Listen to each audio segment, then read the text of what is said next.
Allez, messieurs, on va parler de ce choc. Oh non. Eh oui, c'est demain, évidemment. Tout le monde attend ce grand rendez-vous entre le PSG et l'AS Monaco. Monaco qui se déplace en leader sur la pelouse du Parc des Princes. 2 points seulement séparent l'ASM du PSG. Je vais vous donner toutes les infos à 24 heures de ce choc. Où sont passées mes infos ? Ah, elles sont là. Toulalan est toujours absent. Mes fiches. N'est-ce pas ? Toulalan est toujours absent au milieu de terrain. Ranieri a préféré ne prendre aucun risque avec son joueur. Donc Kondogbia devrait connaître sa deuxième titularisation avec Monaco. A priori, ça sera un milieu à 3 avec Obadi et Moutinho. Il faut noter également le retour dans le groupe de Valère Germain qui était blessé au genou. Et du côté des Parisiens, Alex est encore forfait. Donc ça sera a priori les débuts de Marquinhos en Ligue 1. Il avait débuté en Ligue des Champions contre Olympiakos. Attention au petit pont. Donc a priori, la défense centrale, on le sait, ça sera Thiago Silva, Marquinhos.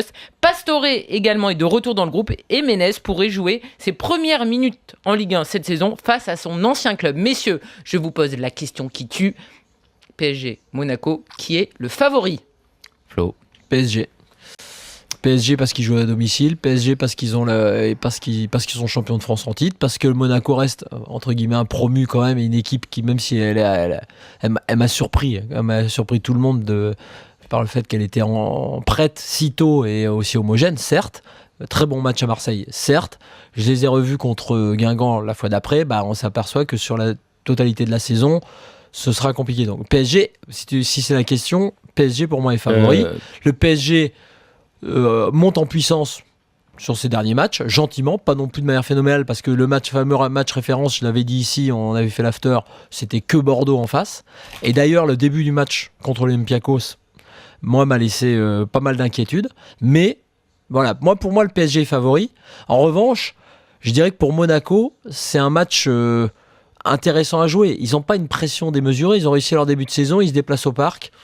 Au pire, ils ont un point de retard. C'était contre Lorient, Flo. Lorient, pas Guingamp, pardon, excuse-moi. Ça reste le même coin. Moi, je suis d'accord pour toutes les mêmes raisons que Flo. Et un truc en plus, c'est que Paris a pas la folie de Monaco en ce début de saison, parce que Monaco a une folie sur les côtés. Mais j'ai l'impression que Paris a plus de certitude au niveau défensif et est plus solide. Monaco. Carvalho Abidal, ça te fait peur face à une armada parisienne ? Ouais, c'est-à-dire que pour l'instant, ils n'ont pas eu affaire à un super numéro 9. Exact. Un mec qui peut leur rentrer dans entre les deux et dans le dos. Ils vont en avoir et un et demi. Donc, non, mais à la limite, même s'il est très fort, pour eux, ce sera plus facile de défendre sur un Ibrahimovic que sur Cavani, voire Lavezzi, parce que dans le dos, ça peut leur faire très mal. Pour ça, ils n'ont pas eu l'équivalent de ça pour l'instant. Donc, en fait, leur expérience et leur placement a suffi. Et, pareil pour le gardien. Parce que pour moi, c'est un des points faibles, même si c'est pas. Je sais que Ranieri, et puis c'est son rôle, essayer de. Ils n'ont pas eu une pression énorme, une confiance pour totale. Défense, mais Subasic, par exemple, c'est le genre de match, quand il va voir dans les airs, notamment, et même Abidal aussi d'ailleurs, sur le jeu aérien. Thiago Silva et tout ça dans la surface, et quand ils seront sous pression, là, on va voir effectivement, ça va être le test, et là, à mon avis, Paris est plus fort. Et on sait aussi qu'il avait pris Romero et que.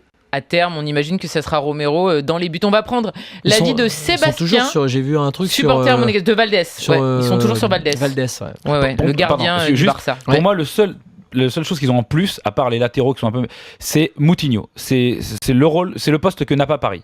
Très important depuis qu'il est revenu de blessure.